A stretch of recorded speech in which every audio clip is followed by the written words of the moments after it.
So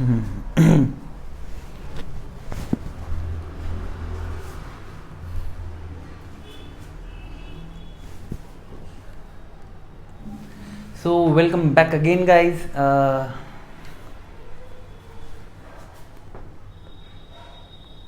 welcome back again guys. So हम लोग दोबारा मिल गए हैं अब दोबारा से नॉमेनक्लेचर पढ़ने के लिए।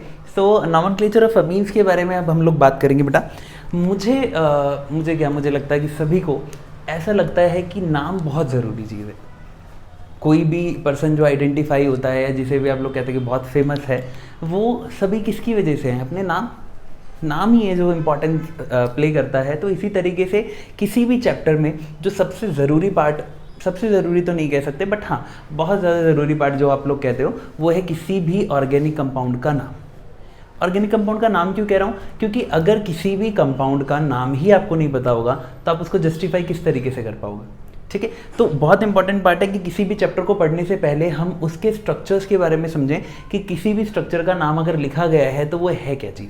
तो आपको इतना पता होना चाहिए। मतलब बेसिकली अगर आप हम लोग अभी ये पढ़ेंगे तो ये पढ़ने के बाद आपको बहुत अच्छे से समझ में आ जाएगा कि किसी भी कंपाउंड का नाम दे रखा है तो उसका स्ट्रक्चर कैसे बनाना है, और अगर स्ट्रक्चर दे रखा है तो उसका नाम क्या होगा।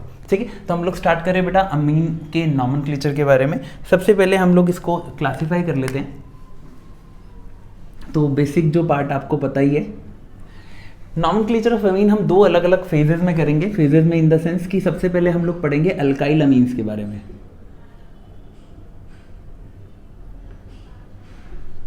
अल्काइल अमीन्स के बारे में मतलब जहां पर चेन होती है, सिंपल नॉर्मल चेन प्रेजेंट है। और दूसरे आते हैं कौन बेटा? Aryl amines. बिल्कुल घबराने वाली बात नहीं है, हम लोग सारी टर्म्स को बहुत अच्छे से पढ़ेंगे। दूसरा हमारे पास है अराइल अमीन्स, जिनको आप लोग एरोमेटिक अमीन्स भी कहते हो। अब एरोमेटिक के लिए बहुत सारे बच्चों का जो फोबिया है वो यहाँ पर आ जाता है, दैट इज बेंजीन। बेंजीन क्या काम करता है, हर जगह आ जाता है केमिस्ट्री में, तो वो यहाँ पर आएगा अराइल अमीन्स के अंदर। हमारे पास दूसरा पार्ट क्या बेटा? Alkyl amines. चलो शुरू करते हैं फिर। तो सबसे पहले हम लोग बेटा करेंगे अल्काइल अमीन्स के बारे में।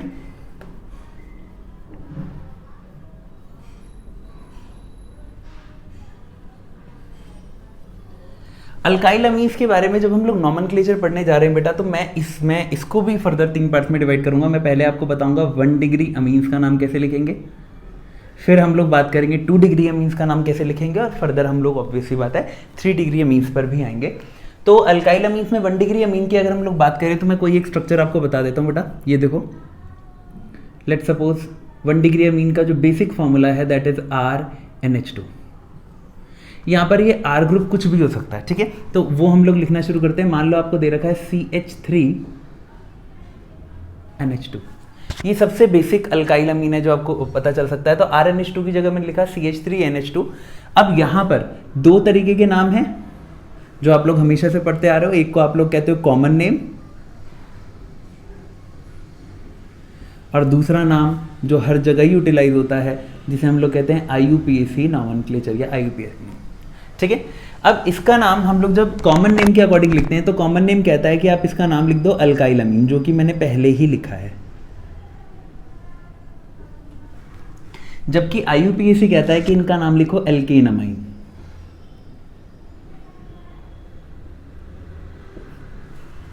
तो हम दोनों से करके देखते हैं क्या क्या चीज़ें बेटा। अल्काइल अमीन में अगर बात करें तो सिंपली आपने सफिक्स लास्ट में लगा देना है अमाइन। यहाँ पर कौन ग्रुप है बेटा? यहाँ पर मिथ ग्रुप प्रेजेंट है, क्योंकि एक कार्बन प्रेजेंट है। इस ग्रुप को हम लोग कहते हैं मिथाइल। तो अल्काइल को जब आप रिप्लेस करोगे मिथाइल से तो इसका नाम आ जाएगा मिथाइल, और आप जस्ट पीछे लगा दीजिए अमीन, तो इसका नाम क्या होगा बेटा? मिथाइल अमीन। इसके अलावा जब आप IUPAC नॉमेनक्लेचर में जाओगे एल्केन अमाइन लिखना है। अब एल्केन की अगर हम लोग बात करें तो मैंने यहाँ पर अगर आप ध्यान दो तो यहाँ पर एल्केन ऐसे लिखा जाता है, लेकिन यहाँ हमने ई को क्या कर दिया है? ओमिट कर दिया है बाय डिफॉल्ट, क्योंकि यहाँ पर बाद में ए आ रहा है। खैर ये सारी चीज़ें हम लोग नॉमेनक्लेचर वाले पार्ट में पढ़ते हैं, जो कि मेन नॉमेनक्लेचर है, जहाँ पर हम सारी चीज़ों के बारे में बात करेंगे। ये एक बेसिक पार्ट है जो जस्ट अमीन्स को डेडिकेटेड है। तो एल्केन अमीन्स के बारे में हम लोग जब बात करेंगे तो एल्केन यहाँ पर कौन है बेटा? मिथेन ग्रुप है। तो यहाँ पर लिखेंगे मिथ, क्योंकि सिंगल बॉन्डेड पार्ट है इसलिए लगाएंगे एन, सो मिथेन, और लास्ट में आपका आ गया अमीन। तो इसका नाम क्या बना बेटा? मिथेन अमीन। तो इसका कॉमन नेम बन गया मिथाइल अमीन, और इसका IUPAC नेम हो गया मिथेन अमीन। नेक्स्ट देखते हैं बेटा, इसी की जगह मैं अगर ये स्ट्रक्चर लिख देता CH3CH2NH2। अब अगर आप ध्यान दो बेटा तो यहाँ पर R कौन है, यहाँ पर R ये पूरा स्ट्रक्चर आ गया। जब R ये पूरा स्ट्रक्चर आ जाएगा तो ये कितने कार्बन है, 2 कार्बन है। इसको हम लोग क्या कहते हैं, इथाइल ग्रुप। तो इसका नाम क्या हो जाएगा, इथाइल अमीन। इसका नाम क्या होगा बेटा, इथाइल अमीन। जबकि इस स्ट्रक्चर का नाम क्या हो जाएगा, इथेन अमीन। अब कई बार इस स्ट्रक्चर को इस तरीके से भी बनाते हैं। मान लो अगर मैं वो ये दे दे CH3 और यहां पर दे दे NH2। अब अगर आपको पता हो बेटा तो इस तरीके से ये जो स्ट्रक्चर होता है जहां पर प्रोपेन के सेकंड कार्बन पर कोई स्ट्रक्चर लग जाए, फिर से ध्यान दो, कार्बन के क्या बेसिकली किसी भी चीज़ के कोई भी जो स्ट्रक्चर है R चेन है, अगर उसके पहले कार्बन को छोड़कर या किसी भी एंड से पहले कार्बन को छोड़कर इसके साथ वाले कार्बन पर कोई भी फंक्शनल ग्रुप लग जाए, एज सच मुझे लगता है इतना आपको पता होगा कि amines is a functional group. और जब मैं थोड़ा बहुत इसके आइसोमेरिज्म के बारे में आपको बताऊंगा तो ये आपको बहुत इंपॉर्टेंट पार्ट पता चलेगी कि प्राइमरी, सेकेंडरी और टर्शरी अमीन्स जो होते हैं ये फंक्शनल आइसोमर्स होते हैं एक दूसरे के। खैर उसके बारे में बाद में बात करेंगे।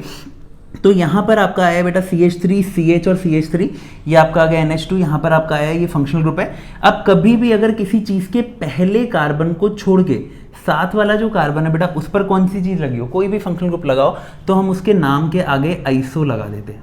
वेरी वेरी मच इंपॉर्टेंट है। मतलब मान लो अगर यहाँ पर 3 कार्बन की जगह ऐसे लिखा होता, अभी तो यहाँ पर ये नहीं था, सिंपल इतना प्रेजेंट है, कितने कार्बन है 1 2 3, तो इसे कहेंगे आइसोप्रोपाइल ग्रुप। लेकिन मान लो अगर इसकी जगह ये साथ में लगा होता तो यहाँ पर कितने कार्बन हो जाते, 1 2 3 4, और इसके सेकंड कार्बन फंक्शन ग्रुप है, इसलिए इस पूरे का नाम क्या हो जाता, iso butyl group. I hope आपको बिल्कुल इजीली समझ में आ गया होगा कि आइसो वर्ड हम लोग कब लगाते हैं। तो यहाँ पर हमें पता चल चुका है कि यहाँ पर कौन प्रेजेंट है बेटा, आइसोप्रोपाइल ग्रुप प्रेजेंट है। तो अगर मैं इसको नाम लिखना चाहूँगा तो इसका नाम क्या आएगा, इसका नाम आएगा आइसोप्रोपाइल अमीन। इसका नाम आ गया आइसोप्रोपाइल अमीन। और वही चीज़ जब मैं यहाँ पर करूँगा तो यहाँ पर अब नॉमेनक्लेचर में नंबरिंग होनी स्टार्ट होगी। मैं स्ट्रक्चर बना देता हूँ CH3 और यहाँ पर क्या प्रेजेंट है बेटा, NH2। नंबरिंग करो, कहीं से भी करोगे, फिलहाल इस केस में क्योंकि सिमेट्रिक ऑब्जेक्ट है कहीं से भी नंबरिंग करने पर आपका सेम आएगा 1 2 3। तो सबसे पहले हम लोग वर्ड रूट लिखेंगे। वर्ड रूट क्या है बेटा, मतलब कितने कार्बन हैं, 3 कार्बन के लिए प्रॉप आ गया, सिंगल बॉन्ड्स हैं इसलिए एन आएगा।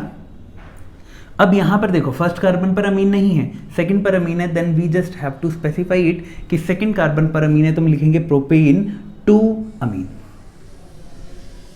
तो यहाँ पर हमारे पास स्ट्रक्चर क्या है बेटा, प्रोपेन 2 अमीन। मुझे नहीं लगता कि इसमें बिल्कुल कोई दिक्कत होनी चाहिए। ठीक है, नेक्स्ट हम लोग देखते हैं बेटा। अब प्राइमरी अमीन लगभग आपके मुझे लगता है कि बेसिक वाले पार्ट हमने कवर कर लिया है। कॉमन नेम कैसे लिखना है आपको पता चल चुका है, आईयूपैक नेम कैसे लिखना है आपको पता चल चुका है, आइसो ग्रुप कौन से होते हैं वो हमने पढ़ चुके हैं। हम लोग सेकेंडरी वगैरह वाला पार्ट भी पढ़ेंगे, वो थोड़ा सब्सिक्वेंट पार्ट के अंदर पढ़ेंगे। पहले हम लोग दूसरे वाले पोर्शन को डील कर लेते हैं।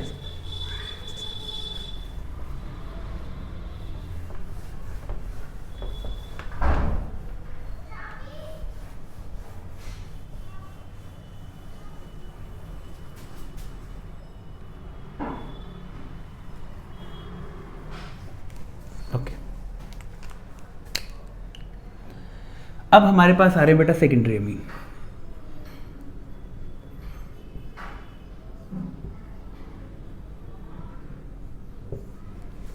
सेकेंडरी अमीन में मैंने आपको क्या बताया, जहां पर NH ग्रुप प्रेजेंट हो, इसकी एक तरफ और दूसरी तरफ कोई भी अल्काइल ग्रुप हो सकता है सिमिलर हो सकता है अलग हो, इसलिए मैंने इसको इस तरीके से लिखा। तो ये आपके सेकेंडरी अमीन का स्ट्रक्चर है बेटा। ठीक है, सेकेंडरी अमीन के स्ट्रक्चर के आगे हम लोग देखते हैं, इनके भी हम लोग कॉमन नेम और आईयूपैक नेम दोनों ही पढ़ेंगे। तो यहाँ पर हम लिख लेते हैं कॉमन नेम और इधर हम लोग लिखेंगे आईयूपैक नेम। चलिए, सो ये आपका आ गया कॉमन नेम और ये आपका आ गया आईयूपैक नेम। हम लोग सबसे पहले कोई भी एक स्ट्रक्चर उठा लेते हैं। लेट सपोज यहाँ पर मैंने लिखा CH3NH यहाँ पर क्या लिख दिया, CH2CH3। अब बेटा इसमें क्या ध्यान देना है आपको, इस पे आपको ध्यान देना है थोड़ा सा। इसमें आपको ये ध्यान देना है कि यहाँ पर दो चेन्स आ गई, N के इस तरफ एक चेन आई छोटी सी और N के इस तरफ एक चेन आ गई, ठीक है। तो आपने क्या करना है, यहाँ पर नॉर्मल आपने जब आप कॉमन नेम करोगे तो आपको ये ध्यान देना है कि कौन से वर्ड रूट आ रहे हैं। 2 कार्बन के लिए हम लोग क्या लगाते हैं, इथ लगाते हैं बेटा, और 1 कार्बन के लिए हम लोग क्या लगाते हैं, मिथ लगाते हैं। अब आपको ये चीज़ ध्यान रखनी है कि कौन पहले आता है अल्फाबेटिकली, E या M। ABCD I think so आप लोगों को आती ही होगी। सो यहाँ पर हम लोग मिथ और इथ में चेक करेंगे बेटा, E या M में कौन पहले आएगा। E पहले आता है तो हम लोग लिखेंगे यहाँ पर इसका common name that ethyl, methyl amine. क्या लिखेंगे, इथाइल मिथाइल अमीन। अच्छा, इसका कॉमन नेम क्या होगा, ये थोड़ा सा इंपॉर्टेंट पार्ट है। जब कॉमन नेम की बेटा बात आएगी तो यहां पर इस चीज को याद रखना है आपको कि आप नंबरिंग करोगे नॉर्मली 1 2, लॉन्गेस्ट चेन की ही नंबरिंग की जाती है। तो लॉन्गेस्ट चेन इसमें ऑब्वियसली ये यहाँ 2 कार्बन, यहाँ 1 कार्बन है, तो 1 2 जब आप इसकी नंबरिंग कर रहे हो तो 2 नंबरिंग करते हुए यहाँ पर अब आप देखो कि ये जो कार्बन है ये किसी ऐसी चीज के ऊपर नहीं लिखा जिसकी नंबरिंग हो सके। तो हम लोग यहाँ एक नया वर्ड लगते हैं, जब भी सेकेंडरी अमीन होता है, सेकेंडरी अमीन के लिए हम लोग नाम के आगे हमेशा N लगाते हैं। क्या याद रखना है, IUPAC नेम में सेकेंडरी अमीन के लिए नाम के आगे प्रीफिक्स में, प्रीफिक्स नहीं कह सकते, नाम को N से शुरू करेंगे। मतलब जब भी आप ऐसे नाम लिखने जा रहे होगे तो, ठीक है। तो यहाँ पर हम लोग नाम लिखने जा रहे हैं, N मैंने पहले लगा दिया क्योंकि ये कार्बन, ये वाला जो पार्ट है ये किस पर लगा हुआ है, N पर लगा हुआ है, क्योंकि ये ब्रांच की तरह लिखा है इसलिए हम लिखेंगे N मिथाइल, मतलब नाइट्रोजन पर मिथाइल ग्रुप लगा हुआ है, नाइट्रोजन पर मिथाइल ग्रुप लगा हुआ है। किसके नाइट्रोजन पर मिथाइल ग्रुप लगा है, तो इस पूरी चेन के नाइट्रोजन पर मिथाइल ग्रुप लगा है, तो फिर इसका नाम लिखेंगे N मिथाइल इथेन, ठीक है, इथेन, और फर्स्ट कार्बन पर लगा है इसलिए लिख देंगे अमाइन, ठीक है। तो इथेनामाइन मैंने क्यों लिखा, अब एक तरीके से इसको छोड़ दो और अब इसका नाम लिखते तो आप क्या लिखते, इथेनामीन, ठीक है। तो हमने सिंपली वही लिख दिया that N methyl ethane amine. Next देखते हैं बेटा, मान लो इसी की जगह ये लिखा होता C2H5NH C3H8 C3H7 होगा, ठीक है।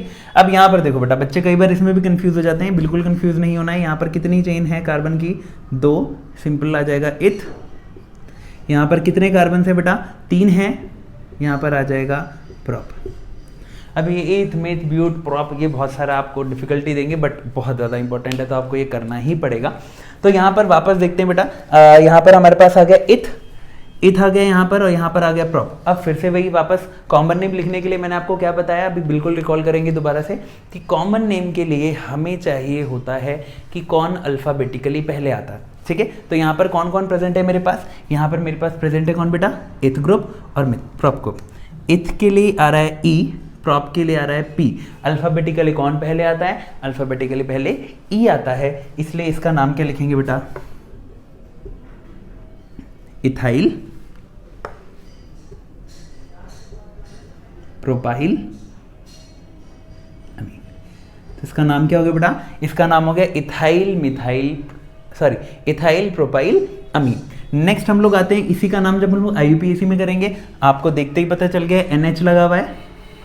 अगर NH लगा हुआ है तो कौन सा अमीन हो गया बेटा, सेकेंडरी अमीन हो गया। नाम कहां से शुरू होगा, N से।